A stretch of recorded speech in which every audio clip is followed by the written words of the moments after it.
intro us? Yeah.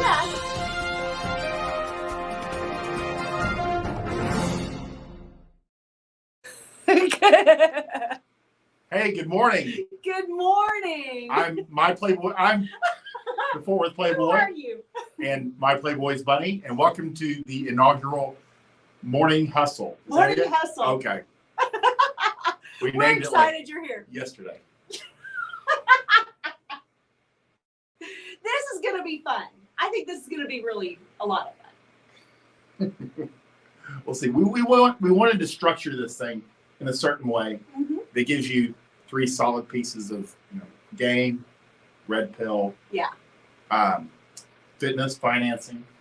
Fitness, finances, and fucking. Yes. Anything that's relatively current. Yeah. And just spin it. Yeah, it's going to be good. It's going to be good. And just have conversations like we do. Right. About what's going on currently, about kind of some of the hot topics that are going on, and just pulling them back, because I think a lot of times that, especially on Twitter or even in YouTube world, things are presented as shockingly new information in the attraction and red pill space.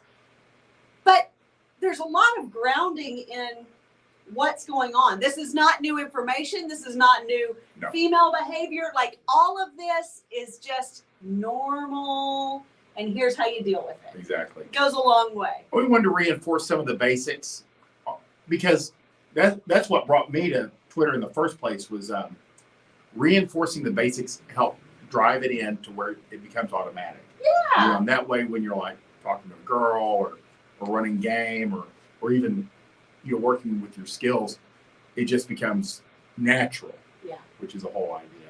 It is. It is. Learn charisma. Learn charisma. That's right. That's what game is. Yeah.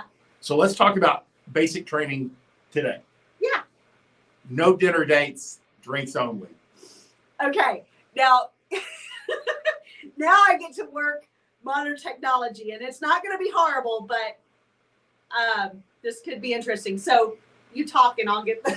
Okay. I'll figure this whole thing out. This is a very basic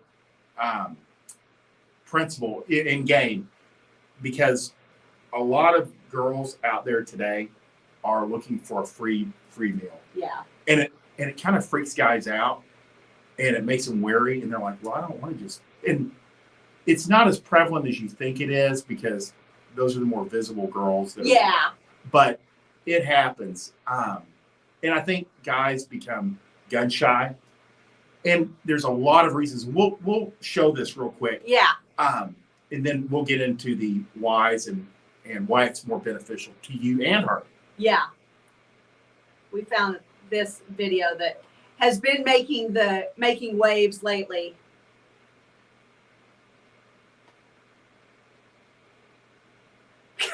Couldn't open. That's not what I want to see. Bear with us. We've practiced this, but it doesn't mean it'll go off the first time. It worked last night when we were testing all of this. I'm sure there are other ways.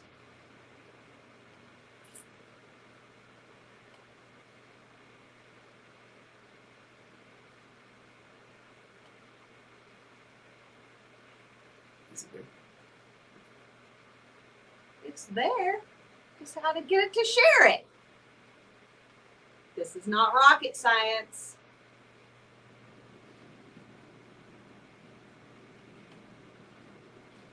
And this is the risk you take with the live broadcast. No worries. No worries. We'll get there. Thankfully, our people are lovely and patient individuals. And I have a feeling they're scrolling on Twitter. That's okay. We don't blame them. That's what you'd be doing too right now. Is there anything else you could say while I'm working on this? It'd be nice to see it. I know. See how it's framed.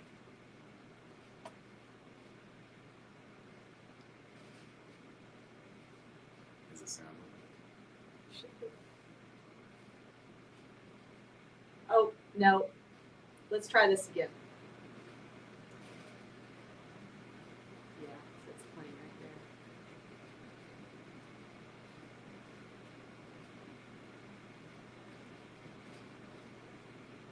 She's so annoying. That- Could you guys hear that? Oh. I hope you guys can hear that.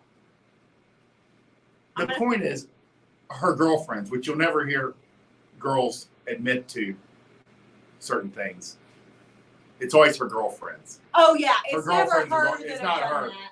But the idea is that they're going out for free meals, and that's the plan. Yeah. You know. So the best way to circumvent this is just have a policy of you don't. I always tell guys until you start sleeping with a girl, don't take her out to dinner. Yeah. You know, no heavy investments, no, elaborate dates, but having a rule of drinks only. And there's and some guys do coffee. Yeah. We don't recommend it. It's not sexy. Guys rarely close at 2:00 in the afternoon. Right. And you'll see anomalies and guys go, oh, I went out for coffee and closed on that day, but it's not normal. Well, and I think that non-drinkers probably, you almost have to develop other systems that don't revolve around nightlife and drinking Right. if you're not a drinker. And I think other cultures, it's more appropriate to go out, meet in the daylight and things of that nature. In America, it's not sexy. It's not sexy to start with coffee or lunch. When we coach or when we support guys, especially if they're intermediate beginner, we want to stack the deck in our favor. Yeah. We want everything that will work for moving that girl from stranger to in your bed within a couple of hours. Sure. So you want evening, you want drinks, you want sexy. Sexy. Moving them forward. So no dinner dates. And girls, I never ran into a problem with girls pressing for dinner. I've seen it set up to where they did, and that's okay. Don't take her out. It's not that. What would you say?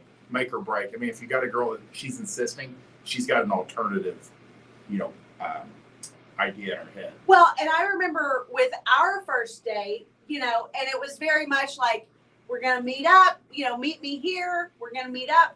And I was like, so I was confused. I didn't know if we were, this was my first date post-divorce. So I didn't know what that meant.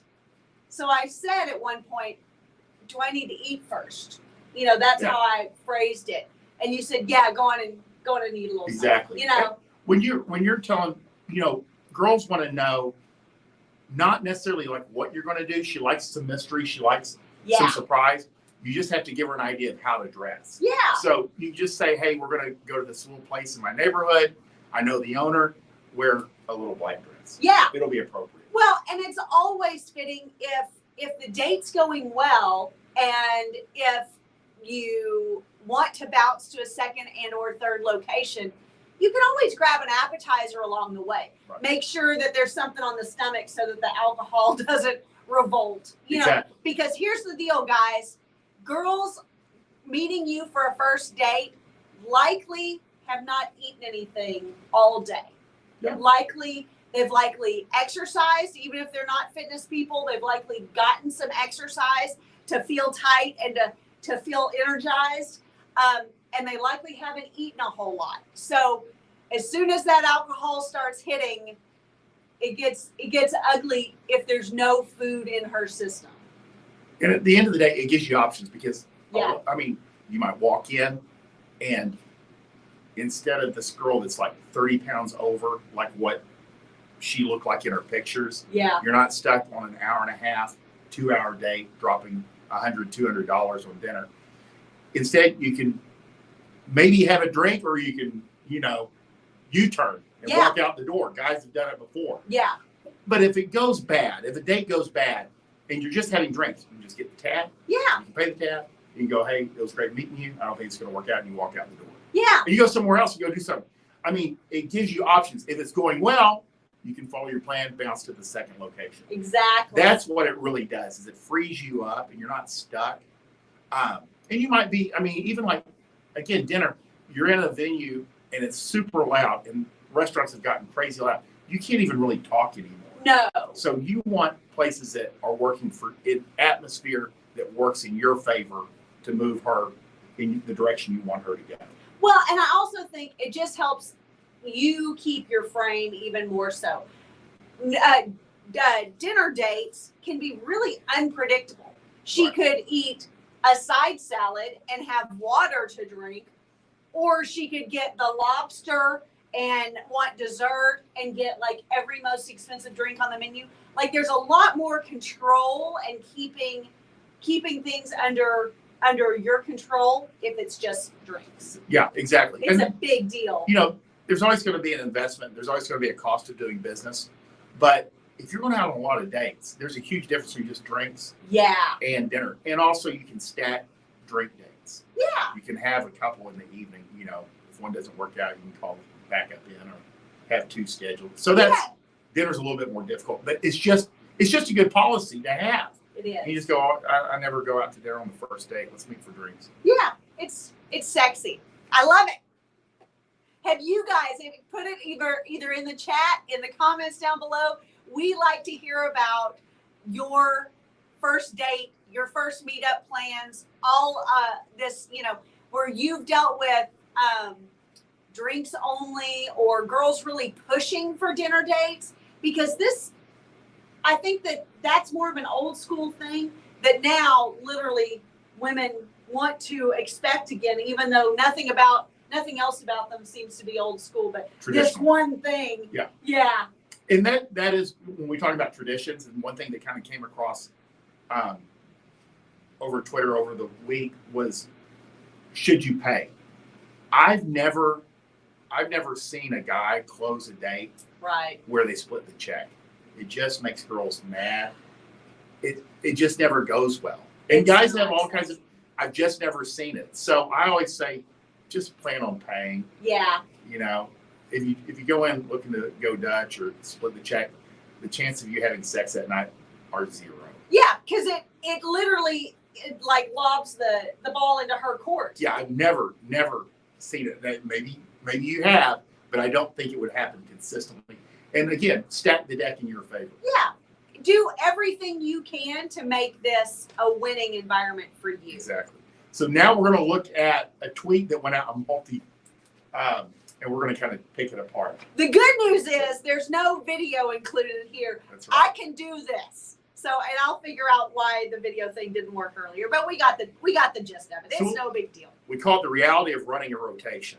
And a gentleman who puts up a lot of dating statistics and what would you say, background and studies, had his own spin on information. But it's the reality of running a rotation.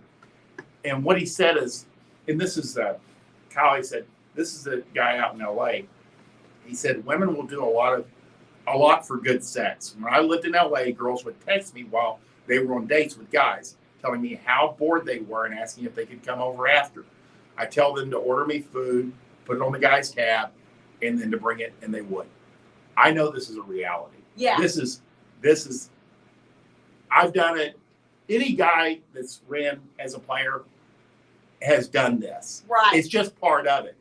The only difference is instead of like her not speaking to you before he drops her off with a hug, then she comes over, is she's texting him mid date. Which is totally, I can totally see girls doing this. Yeah. And the reason, girls like subterfuge, they like mystery, they like, I hate to say this, doing things behind men's backs. Right. And they don't see it that way. They just see it as them being themselves. But it excites them. That's the biggest factor that I think guys need to understand is that being on a date, even if she's actually having a decent time, she's not going to tell the player on the other end of the phone that she's having a decent time now. No. And she's likely trying to keep this guy on the hook. But she's texting him because it's exciting. Girls love drama. It's our oxygen. So, right now she's getting attention from the man across the table from her, who may actually genuinely be across the table and she's saying she's texting the babysitter or a girlfriend who's checking on her, or you've run to the restroom real quick. And she's getting attention from the guy that she's going to meet up with next. And so Alexander, his comment was, some men will see this and think, wow, Alpha Chad's so cool. But the reality is that you will be having casual sex with a woman who is concurrently having sex with other men. And I've said this from the beginning. Women's greatest secret is their ability to run multiple men and hide them from one another. Yeah. This is something that all players, all guys that run game know exists. It's just part of the game. Yeah.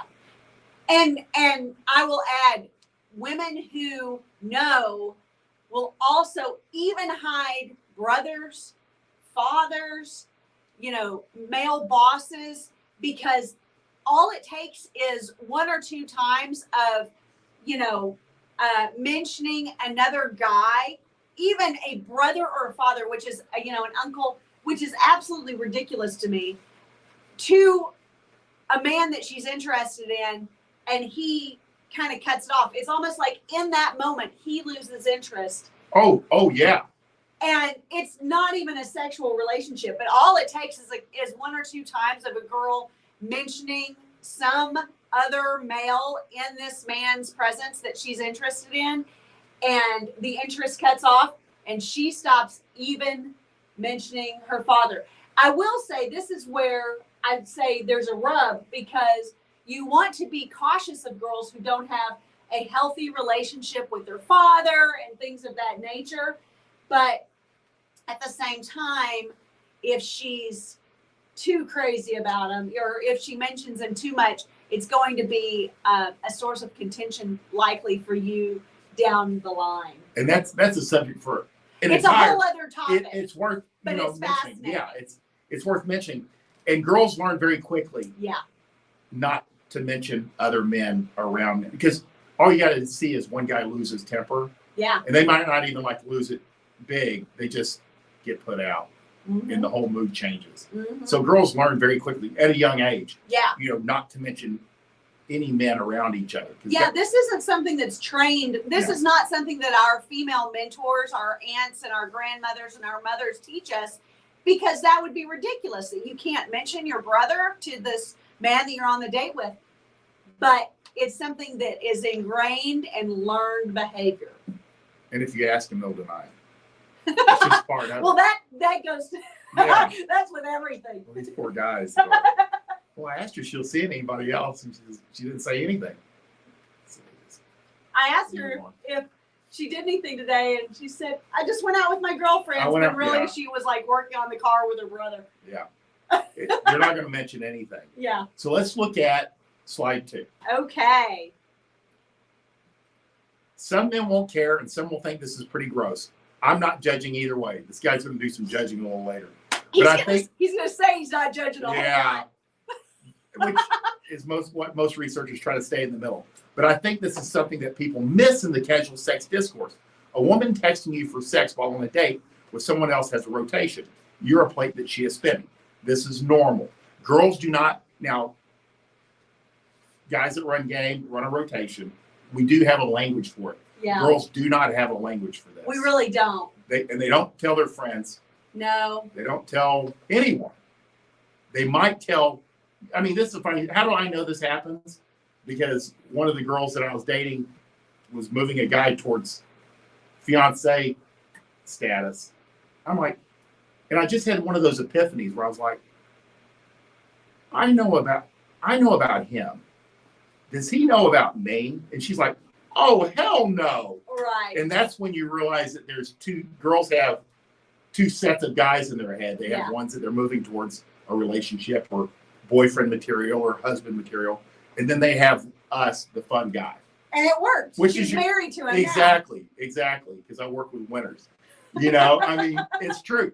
But that's your classification. That's who you are. If you want to run a rotation, you have to be the fun guy. And we have a video of that. Yeah. In one of our podcasts. Yes. It's a very important piece of this puzzle. Yeah. Is you've got to be the fun guy. And you've got to be okay with her seeing other. It's just part of it. She may not tell you about it, and that's fine too. She 100% won't. Yeah.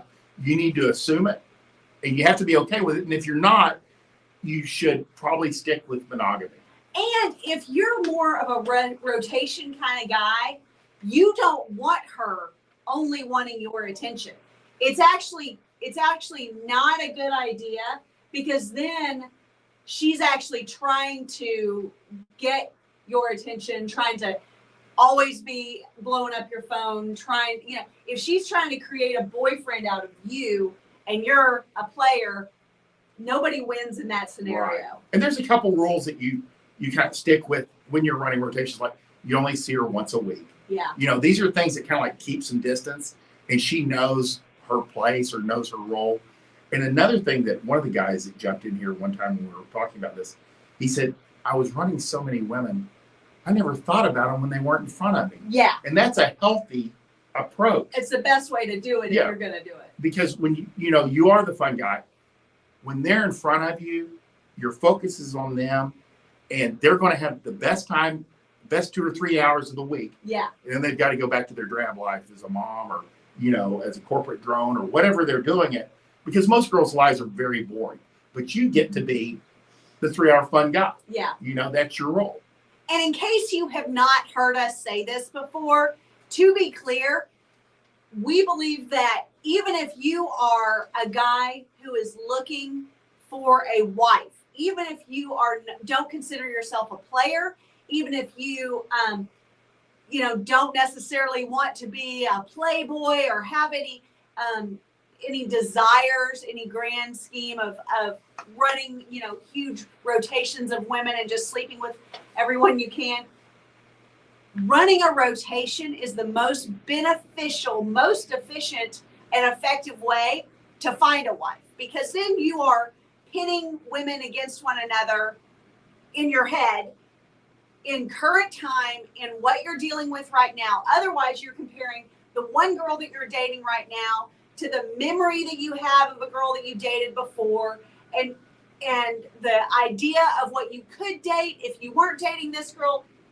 Just kind of have your little rotation going right now, and that's the best way. Even if you don't fancy yourself a playboy or a player, even if you want kind of the normal traditional life and because even like in my book, how to build a rotation. Yeah. It's in there. You're going to have 3 classifications. You're going to have friends with benefits, fuck buddies. You're going to have girlfriend candidates. Yeah. Girls that have a little bit more potential. And there's different categories and there's different ways that you treat each of them and behave.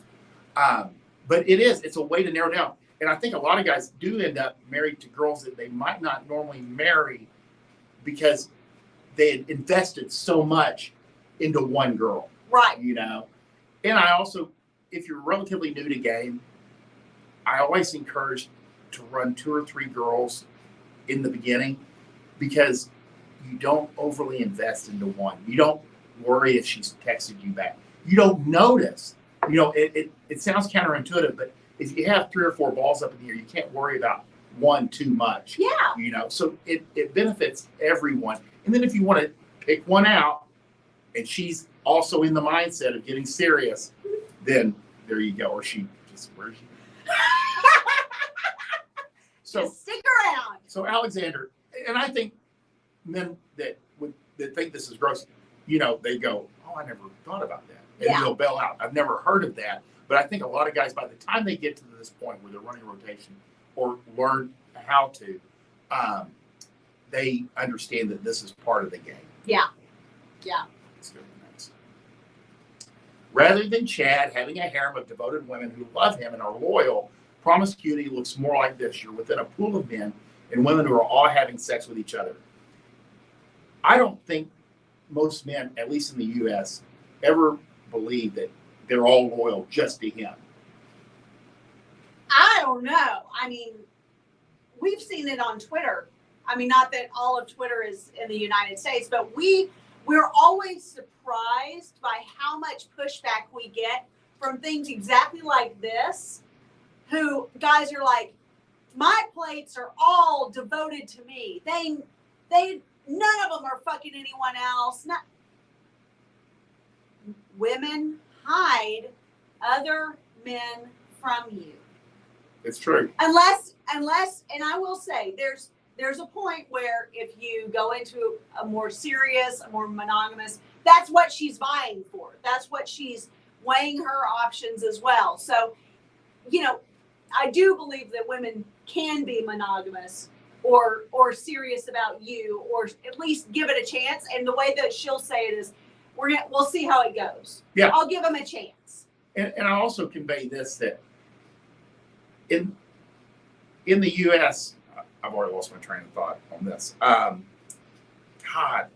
I understand. So is this is number 3, right? With our small pool. I warn about this in my manual. Yeah. I let guys know straight up, you can't expect them to be monogamous. I think it's by default. Yeah. You might see that, but generally the girls understand that you're seeing other people. And if you're seeing them once a week, they're out and about. Sure.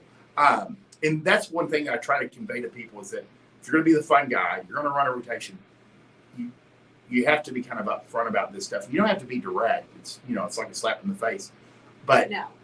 there's no cheating involved. That's something that Right. a lot of these guys think that, well, I'll just have like 3 girlfriends. They'll all think I'm monogamous. You're just asking for trouble. Yeah. You're Yeah. just The asking worst for thing trouble. that you can do when you're running a rotation is make any of the girls think that they're the only one. Yeah. And I will say this for reference, that you're within a pool of men and women that are all having sex with each other. So you think of this great big pool. But what it is really is it's a large group of women and a small group of men. Right. And the reason is, it's not what you think. It's not like just because these guys are so good at it. Most men just are not that interested in attraction, seduction, game, or girls. Yeah. The last thing they want is 3 girls that they're juggling. Yeah. They want 99% of men out there want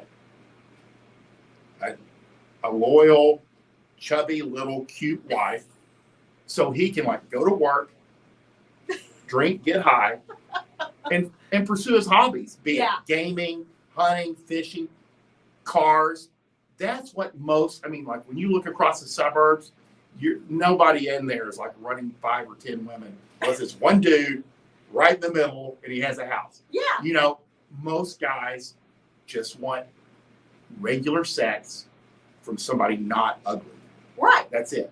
You know, so Yeah. you're going to have a small group of guys that are doing this, but you'd be surprised at the pool of girls. Yeah. You know. Well, because a girl gets out of a serious relationship and she just wants to have fun. And that was what I just lost track of. Yeah. Is to convey, I think guys, if they don't know this in the beginning, girls are going to come and go. Yeah. So you're always having to fill the top of the funnel. It kind of drives some guys crazy. That's how you know you don't have a harem, because they are going, and they'll, you know, you've been with a girl 6-7 months. They'll set you down and go, this is the last time we can have sex because we're getting really serious with me and so-and-so. Mm-hmm. You know, they want you to know that they're not going to be around because they found somebody that is more leaning towards commitment. And now they're ready for that. Or, you know, or their ex-husband or boyfriend came back. That's part of it. That's where your role as the fun guy begins and ends. Yeah. And then sometimes they come back even after that. Sure. It's just part of it. And that's why I think Alexander means well, but most guys running these things know that girls are coming and going all the time. Yeah. You know? Exactly. So- Exactly. Number 4. Oh, the old STD thing. Fear mongering. Remember, fear mongering is extremely important for people that are on the outside looking in at this. It's always one of those things that, you know, if you sleep with a lot of women, you're going to get an STD or vice versa. And this falls under the same as if you watch a lot of porn, you're going to get erectile dysfunction. And I always compare it, because I've been around so goddamn long, because in the 80s, they didn't want anybody taking steroids. They outlawed them. They made them a Schedule III drug. And so they had the doctors come out and go, if you take steroids, they don't help build muscle. And it was literally a lie. I mean, you could, you know, if you're in that world, you're like, we know they build.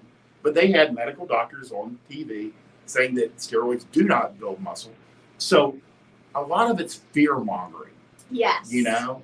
And then they went with it causes cancer. So, but the STD, if you sleep, it's not that prevalent. It's like porn, and it's something that people roll out. Yeah. You know, when they're against this or they don't understand it, or it's not something they were part of or have never ever done, you know. Well, and I think that the understanding or the belief, should we say, is that if you are running rotations or sleeping with a lot of people, that you're automatically irresponsible about it. You're still protecting your health. You're still cautious, and you've still got your tastes. And it's not like it's a bunch of like coke addicts just like going at it. And No, I mean, your standards are still there. Yeah, the standards still exist. I mean, there. Yes, that's exactly it. It's not like you're with a bunch of streetwalkers. I mean, most of your rotation were very upper middle class, you know, moms, you know, women. but I mean, lovely women. Yes. None of them were walking around with, you know, No. chlamydia or whatever. Like, no, they would have been. I mean, they would have been like shocked and devastated as. yeah. Like, I mean, your standards still exist, even running a rotation. there's just more of them. So That's it. this fear mongering that happens around STDs and spinning plates of various kinds. And that might come out of like the nightclub scene, or like back when Night Game, or like 70s when, you know, like VD would actually, you know, kind of like make its rounds. Yeah. Because like you'd have a club and everybody went to the club, and then it just kind of had to get passed around. And I'm sure there is a certain level to that, like at a college level, in you know, like more of a party school kind of situation, and you know, in the nursing homes. Yeah, but girls generally are very self-conscious about their health, and if something like that comes up, I mean, everything just comes to a stop. Be cautious of girls who don't take good care of their pussies. Exactly. Man, exactly. that's a bad idea. Is there anything else? And so, I don't think Alexander, he means well. He's very cautious, and he warns us twice that he's neutral.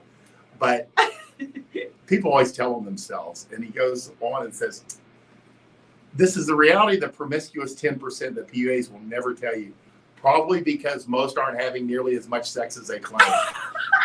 Yes, they are. Yeah, they are. Yes, they are. PUAs are not having sex. No.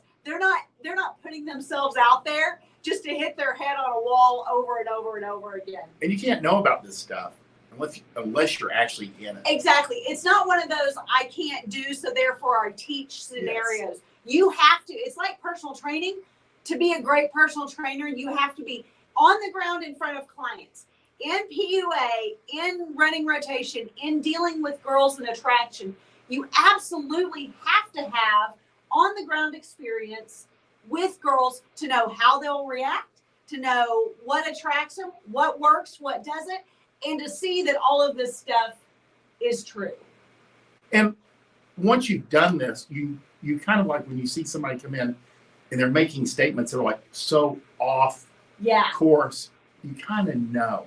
And I do give people I have clients that do dinner dates and close every time.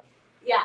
If it's not broke, don't fix it. Yeah. So we have principles. And like I said, the principles that I kind of espouse are to stack the deck in your favor and give you every advantage possible. Yeah. But if you have a system that's working, or, you know, like these guys go, hey, should I do this, this, and this? And I go, are you happy with the quality of the women you attract? Yes. Don't change anything. Right. No. Let's test this. Right. Because not everything works for everyone. You have to test things out. You know, Smart. So that's the idea behind it.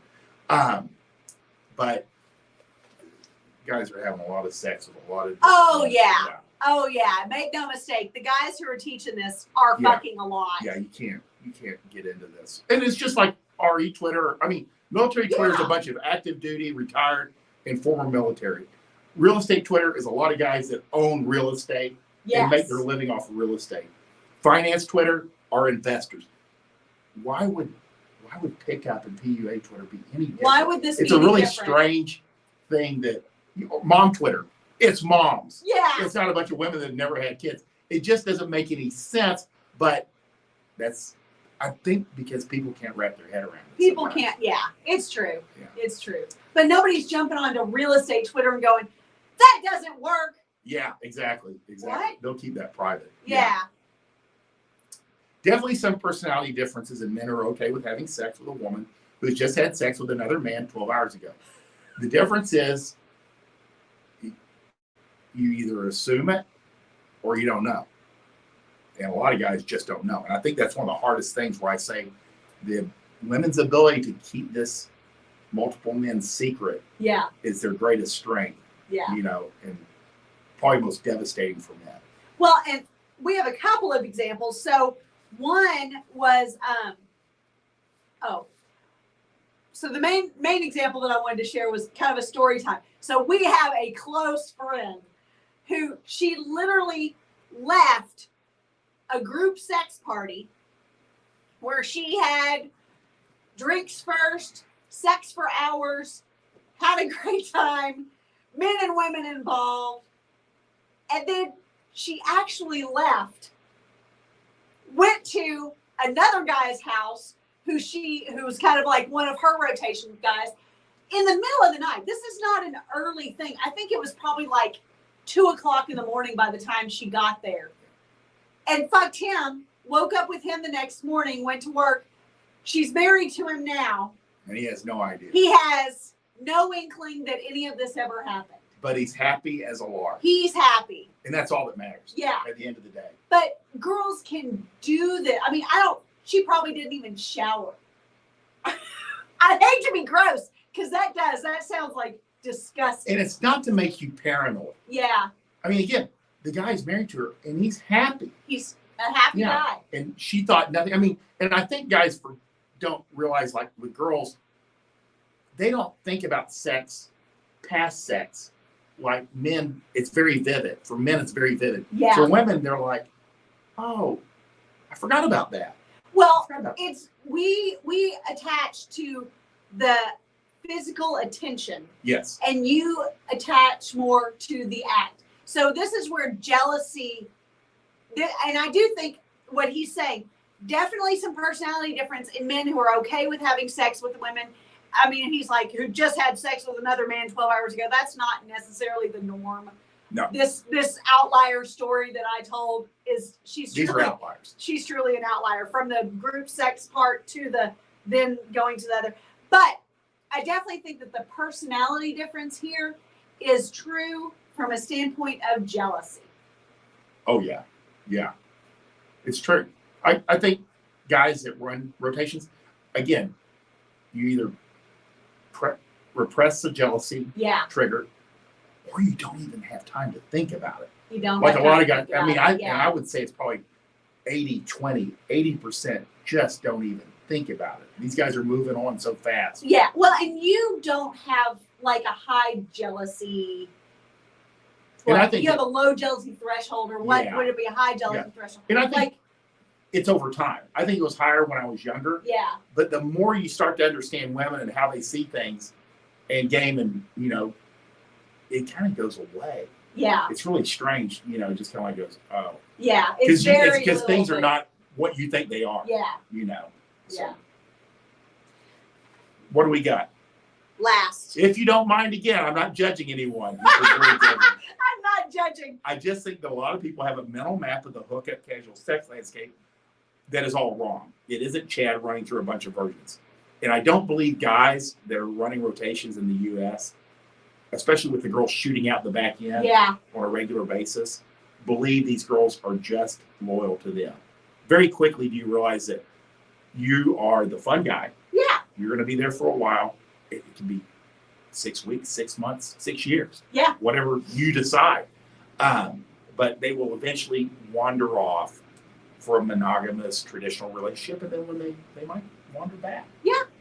So that's part of the deal. But we all have our blind spots. Yeah. And I think that that's a lot what he's talking about here, is that you just have, like, one thing that you had said when we were talking was, just like when you're consulting with people through the dating and attraction side of things, and even guys who are running rotations, who are known players, they still have a blind spot for certain things. And it's like you said, guys who are doing dinner dates, and then they're like, well, should I be doing? If it's working, it's working. If it's working, don't mess with it. Yeah. That's all that matters. But, and like we talked about earlier, guys who, you know, run in kind of PUA camps still sometimes believe that the girls, that even though they're running 10 girls, that all 10 girls are completely loyal to them. So we all have our little blind spot. I do think it's funny that he ends this with, it isn't Chad running through a bunch of virgins. No, players are not fucking around with virgins. Like, virgins are too hard. They take a lot of work. Rotation guys don't have that, don't put that kind of effort. You're looking for a sex. Most girls that are part of rotation are sex positive. Yeah. They have somewhat history, and they're savvy. Yeah. They understand men, which is why you learn so much when you're with them, because they know about men like you know about women. Yeah. You know. Yeah. But that's the real deal, and that's breaking down Alexander with date site, which he's great. You should follow him. Yeah. Because he puts out some great informational studies and things that he digs up, and he puts his own spin on it. And he may not be as sophisticated as, but he's learning. Right. You know, I mean, this is a different world. If you haven't done it for a long time, you know, there's always blind spots, and then you go, oh, you know, you become more aware. Exactly. Do we have time for? Yeah. Okay, so we're going to talk about CHATEAU all the time we want. Maxim number 3. Whenever an attractive girl tells you that she hates assholes, or describes her experience in the past dating assholes, and claims to avoid them now, or recites a laundry list of assholey things guys do that she disapproves of, you can bet your weight in gold bricks that she wants you to be an asshole to her. She's revealing for you what she responds to. Yeah. And Pat Stedman talks about this a lot, in that girls actually hate that they respond to assholes. But we do. It's if she's talking about on a date, or as you're getting to know her, all the assholes that she's dated, it means that her brain wants really badly for her not to be so turned on by assholes. But she is over and over and over again. She'll use phrases like, I just always pick the wrong guy, or I just always seem to end up with the assholes. And it's like, all right, bitch. Your picker's broke. Yeah, your picker's broke. But that gives you, the man, a lot more leeway to kind of roll with it and to push your asshole game. Yeah, and calibrate it.